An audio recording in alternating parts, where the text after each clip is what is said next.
നമസ്കാരം. CPI പിളർപ്പിലേക്ക് Binoy വിശ്വവിഭാഗം LDF വിടും. CPM CPI തമ്മിൽ ഇനിയൊരു ചർച്ചയില്ല. പിണറായി തൂഫാനായി മാറി. ഉപനേതൃത്വ സ്ഥാനം അതിനായിട്ടുള്ള തമ്മിലടി രൂക്ഷമായിരിക്കുകയാണ് LDFൽ. പിണറായിയുടെ അപ്രമാദിത്വം അംഗീകരിക്കില്ല എന്ന് തന്നെ CPI പറഞ്ഞു കഴിഞ്ഞു. താൻ കത്ത് നൽകേണ്ട താമസമേ ഉള്ളൂ, അപ്പോൾ തന്നെ CPM നേതാവ് ഉപനേതാവ് സ്ഥാനത്തെത്തുമെന്ന പിണറായി വിജയൻ്റെ പത്രസമ്മേളനത്തിലെ പരാമർശം ബിനോയ് വിശ്വത്തെയും കൂട്ടരെയും ഞെട്ടിച്ചു. CPIക്കെതിരെ പരസ്യമായിട്ട് CPM എത്തിയത് ഒരു പിളർപ്പിലേക്ക് നയിക്കുകയാണ് ഇപ്പോൾ ഇടതുപക്ഷത്തെ.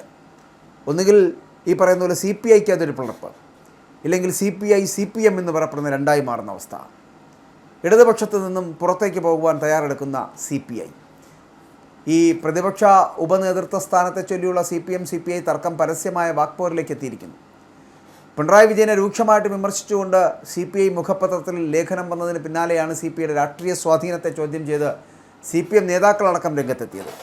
2 ലക്ഷം വോട്ടുള്ള നിയമസഭാ മണ്ഡലങ്ങളിൽ CPIക്ക് ഒറ്റയ്ക്ക് 5000 വോട്ടെങ്കിലും നേടാനാകുമോ എന്ന് CPMൻ്റെ സംസ്ഥാന സെക്രട്ടേറിയറ്റ് അംഗമായുള്ള CN മോഹനൻ ഒരു ഫേസ്ബുക്ക് കുറിപ്പിലൂടെ ചോദിച്ചു.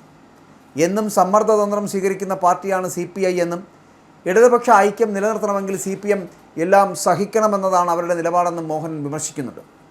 കഴിഞ്ഞ തദ്ദേശ സ്വയംഭരണ തെരഞ്ഞെടുപ്പിൽ PM ശ്രീ ആയിരുന്നു CPIയുടെ വിപ്ലവ ആയുധമെന്നും അന്ന് അകത്തു നിന്നുള്ള ആക്രമണത്തിലൂടെ സർക്കാരിനെ നാണം കെടുത്തിയെന്നും അതിൻ്റെ തുടർച്ചയാണ് നിയമസഭാ തെരഞ്ഞെടുപ്പിലെ തോൽവിയെന്നും മോഹൻ ആരംഭിക്കുകയാണ്.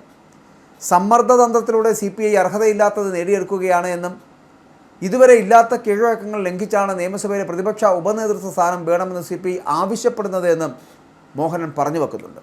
സ്ഥാനമാനങ്ങൾക്കാട്ട് CPI കോൺഗ്രസുമായിട്ട് സഖ്യമുണ്ടാക്കിയ ചരിത്രമുണ്ട് എന്ന് CPM സംസ്ഥാന സമിതി അംഗമായിട്ടുള്ള V ശിവൻകുട്ടി കൂടി വിമർശിച്ചു. പ്രതിപക്ഷ ഉപനേതൃസ്ഥാനവുമായി ബന്ധപ്പെട്ട് പിണറായി വിജയൻ പറഞ്ഞതാണ് ശരിയെന്നും ശിവൻകുട്ടി വ്യക്തമാക്കുകയും ചെയ്തു. ഉപനേതൃത്വ സ്ഥാനത്തിനായിട്ട് താൻ കത്ത് നൽകേണ്ട താമസമേ ഉള്ളൂ, CPM നേതാവ് തന്നെ ആ സ്ഥാനത്തെത്തുമെന്നതായിരുന്നു പിണറായി വിജയൻ്റെ പത്രസമ്മേളനത്തിലെ പരാമർശം. ഇതാണ് CPI നേതൃത്വത്തെ വല്ലാതെ ചൊടിപ്പിച്ചത്.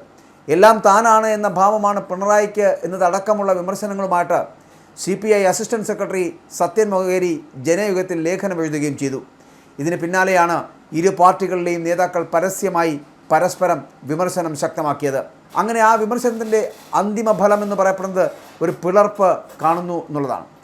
ഇനി ഈ CPMനോടൊപ്പം ചേർന്ന് നിന്ന് ഇടതുപക്ഷ ജനാധിപത്യ മുന്നണിയിൽ തുടരുന്നതിൽ അർത്ഥമില്ല എന്ന് ബിനോയ് വിശ്വം അടക്കമുള്ള CPIക്കാർ കരുതുന്നുണ്ട്. അവർക്ക് മനസ്സിലായി കഴിഞ്ഞിരിക്കുന്നു, വലിയ തോൽവിയിലേക്ക് എത്തിയിരിക്കുന്നു. മാത്രമല്ല CPMൻ്റെ യാത്ര എന്ന് പറയപ്പെടുന്നത് ഇനിയും പടുകുഴിയിലേക്ക് എത്തുമെന്നുള്ള കാര്യത്തിൽ തർക്കമില്ല എന്ന് അവർ വിശ്വസിക്കുകയും ചെയ്യുന്നു.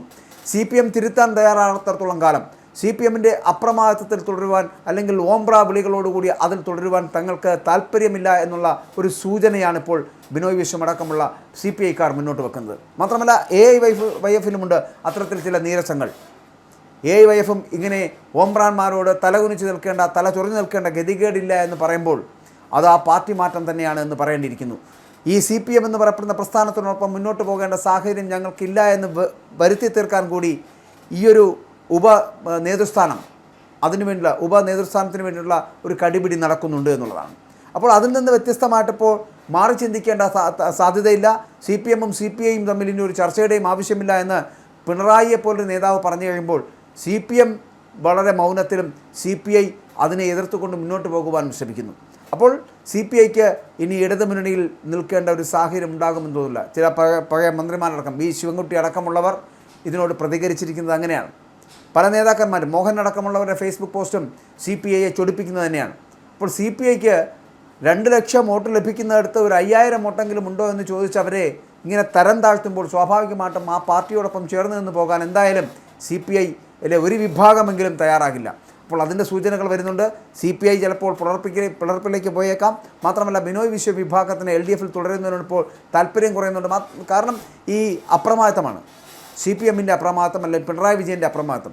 തോൽവികൾ ഇങ്ങനെ ഏറ്റുവാങ്ങിയിട്ടും അഹങ്കാരത്തിന് ഒട്ടും കുറവില്ലാത്ത പിണറായി വിജയനെ കൂടെ ഇനി മുന്നോട്ട് പോകുന്നതിൽ കാര്യമില്ല എന്ന് സ്വയം വിശ്വസിക്കുന്ന ഒരു വിഭാഗമായിട്ട് CPIയുടെ ഈ ബിനോയ് വിശ്വ വിഭാഗം മാറിയിരിക്കുന്നു. കാരണം ജനങ്ങളിൽ തന്നെ അവമതിപ്പുളവാക്കുന്ന തരത്തിൽ ജനങ്ങളോടൊരിക്കലും ചേർന്ന് നിൽക്കാത്ത നേതാവാണ് പിണറായി വിജയൻ എന്നുള്ളത് തെളിയിച്ചുകൊണ്ടിരിക്കുകയാണ്. അതിൻ്റെ ഉത്തമോദാഹരണമാണ് ഈ 102 സീറ്റുകളിൽ UDF അധികാരത്തിലെത്തിയത് എന്ന് പറയാതെ പറയുകയാണ് CPI. അപ്പോൾ CPMും CPIയും തമ്മിൽ ഇനിയൊരു ചർച്ച ഉണ്ടാകില്ല.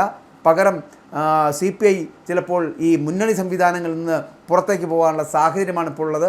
ഇനി അഥവാ അങ്ങനെ പോകാൻ ഒരു വിഭാഗം തയ്യാറാകുന്നില്ലെങ്കിൽ CPIക്കുള്ളിൽ ഒരു പിളർപ്പ് എന്നുള്ളത് ചിലപ്പോൾ സംഭവിച്ചേക്കാം. അങ്ങനെ വന്നാൽ അത് വലിയ ഗതികേടാണ് പാർട്ടിക്കെന്ന് പറയേണ്ടിയിരിക്കുന്നു.